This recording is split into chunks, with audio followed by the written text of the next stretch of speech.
Hello and welcome back to Captain Hook Tree Climbing. Thank you guys so much for tuning into the channel, for supporting the channel, for all the love. Thanks for all the likes, guys.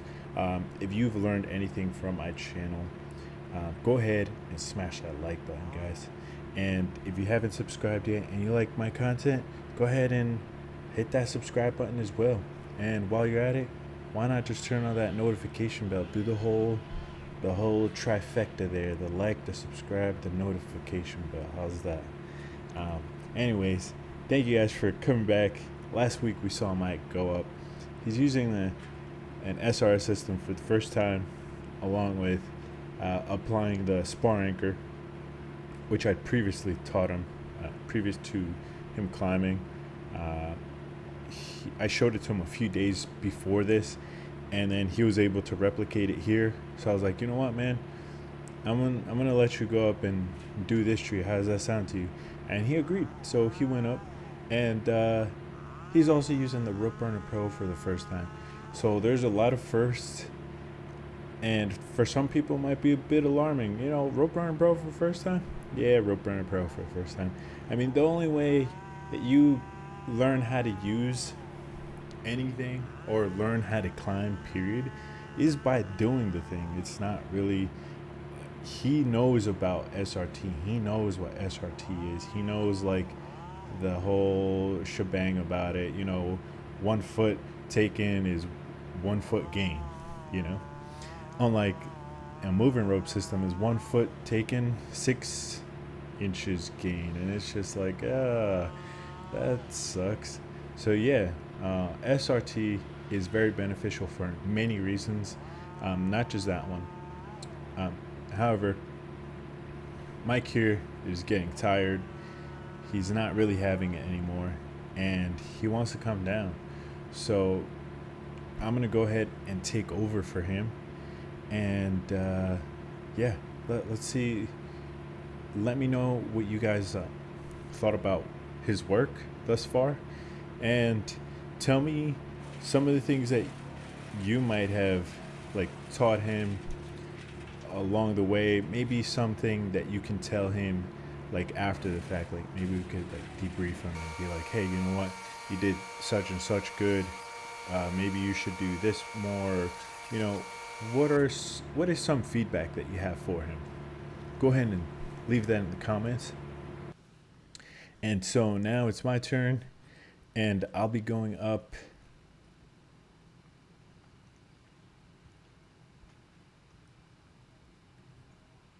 and so while I'm going up, I just want to kind of brush up on that giveaway that I mentioned. I don't know if you guys were looking at some of the posts I made, but I recently made a post about, basically I'm saying that I'm thinking about doing a giveaway, and what would you guys like? What would you guys like?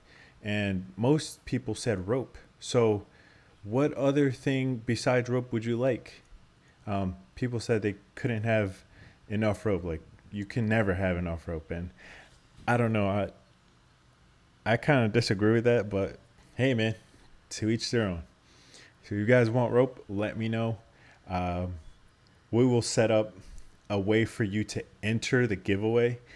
It'll be through the Instagram. And basically what you'll do is just make sure that you're following me, and you got to make a post along with a tagging me, tagging a friend, and just make a post about something. Maybe you're at work, maybe you're wreck climbing, maybe you're showing a knot or something. I don't know. Go ahead and tag myself and another person, and then I'll be able to keep a tally of whoever's doing it. Make sure you're also following me, and then from there, that'll be the way you get into the giveaway. And so anyway, guys, if you guys think that's a good way to go about it, let me know. If you don't think that's a good way, or maybe there's just another way, go ahead and leave it down in the comments below. I would really appreciate your input here, because I don't know exactly when, but probably closer to July 4th, we'll be doing this giveaway. And I'll be reaching out to you. So if it is rope, I'm gonna reach out to you. I'm gonna send you something that you want. I'm not just gonna send you something that you don't like. It just wouldn't really make sense. Wouldn't make sense, man. So if you like KM3 Max, okay, cool. You know what? I guess I'll just send you some KM3 Max, and I'm sure you'll love it because I had me a hank of some KM3 Max, the Galaxy version for the Williamsburg competition. If you guys seen some of those videos out on my channel, that was for the Masters competitions out there, and it is super smooth. It's just a great rope to climb with. Super stiff, man. I just really enjoy it.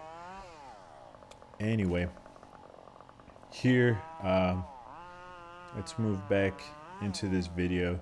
And so here I'm just limbing out the rest of this tree here.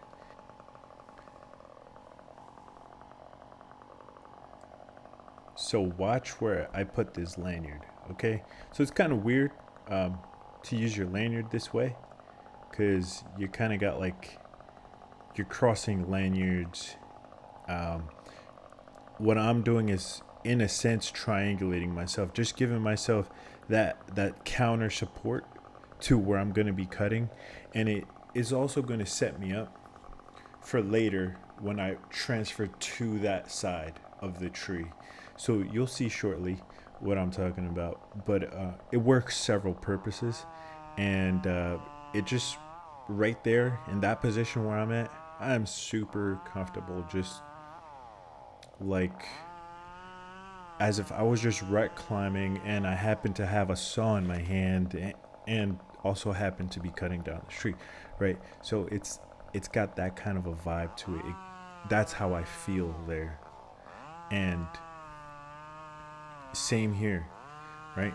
I have the counter support of my lifeline and also the support of my lanyard there.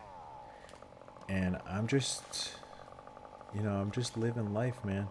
So see, the limb there took the rope with it. So that rope is a bit tight on me there. This guy's got to work to get it off. And honestly, I don't know why I have that rigging rope with me, because I don't actually end up using it.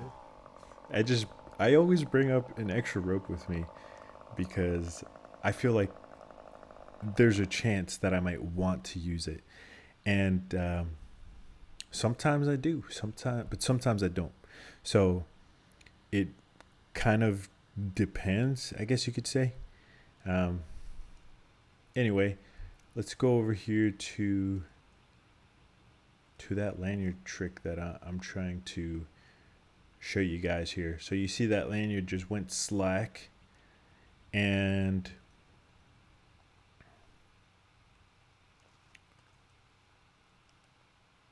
there we go.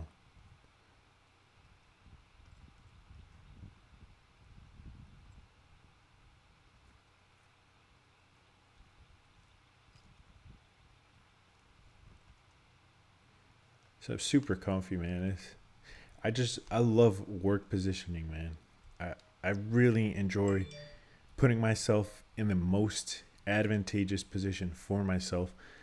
Advantageous will also include with it like safety, right?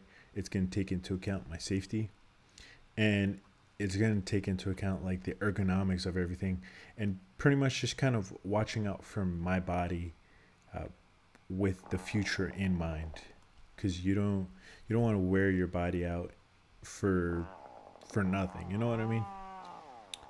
We have to live, man, so this is one of the ways that we live, man. And for those of you guys out there busting your butts out there every single day, got mad respect for you guys. Got so much respect for you. And yeah, I see you guys. I see you. And go ahead and make that tag me in one of your posts while you're working, man. For real, I would love to see what you guys are doing out there. Love to see. Because, I mean, you guys show me love here, man. It'd make me more than happy to reciprocate that. on your channel or on your Instagram.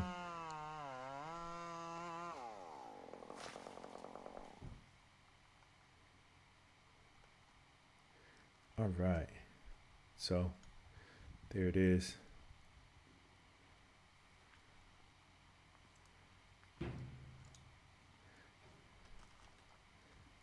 There goes that swing, man.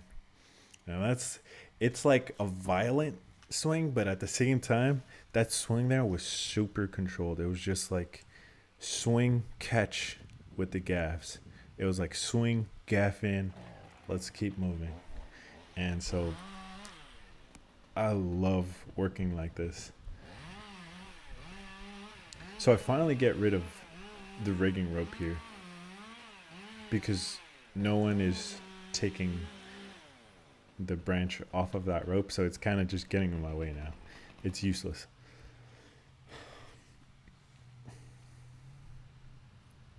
And so this spar technique, I think it's an essential part of tree climbing. You're always going to need a spar anchor, like literally. You might not always need the spar anchor while you're ascending the tree. Since then, I've learned to use a basal anchor. So while I was working at Davy, I would always use a basal anchor before I head up into a tree. And I would be climbing SRT, or climbing in an SRS format. And the basal anchor always gave me the protection and the security of having a line pre-installed, right? And I learned to work around the rope so I don't cut it. You know, I've learned several techniques. And I do have a video where I actually have, it's called Basal Anchored, I believe. That's what I named the video. But Basal Anchored has a few elements of the basal anchor in which you can manipulate it so that you can move that non-working end of the line, that backside of the line, out of your way so you can make cuts and just avoid cutting it, you know what I mean? So there are definitely a bunch of techniques in that video that would exemplify, give you a few clues as to how you could go about avoiding cutting your rope while you're basal anchored, because I know that basal anchoring isn't everybody's cup of tea, but it's one of the greatest tools. This is a spar technique video, but I'm putting it out there, man. Basal anchoring, spar anchoring like this, big these are big critical things to know in SRS climbing. It's just hands down, man. You gotta know. It's another tool. It's one of those tools it's not tangible. It's something that you know. It's a tool that you know. It's just a combination of different tools that you take and you put them together to create this other tool. You know what I mean? It's like a Transformers. Really cool, man. I love this climbing stuff. I love going out there and work positioning, putting a bunch of trinkets together, you name it. I love it. And that double lanyard technique, that 2-in-1 there, it's bomb proof, man. I really hope that you guys are catching on and kind of seeing it as a good tool to have and to start implementing in your own practice. So here we're down to the nitty-gritty, man. Down to the nitty-gritty. And what I'm doing with my spar anchor is I'm just keeping it attached and I'm moving it down the rope. So I give it a little slack and then I just move it down, and I move it down about to where my knees are, and I just continue working from there. If you guys are wondering, that is a 194T. It's got a muffler mod. Basically just I took the spark arrestor out And then there's also this little angular kind of cover thing to push the exhaust away from your face while you're cutting. And thanks a lot, Mike. I took those off, right? I made that hole bigger, keeping the screw holes there, right? But I cut around it and I made that opening a lot bigger. So then I just threw that angular piece of metal so that the exhaust can still be directed away from me. But now my saw just has extra oomph to it. Extra oomph with a sharp bar. The 194T it's still underpowered, but it's actually not that bad, man. It cuts good. When it's sharp, I mean anything that's sharp is gonna cut good. It's gonna feel it's just gonna give you like this extra layer of confidence. So when you get down to logs like this, the 194T you're not just handing it away.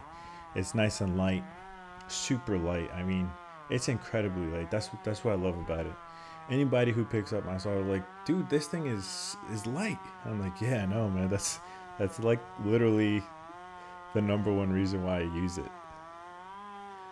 But after that mod, I use it now because I actually enjoy it more than just because of its weight.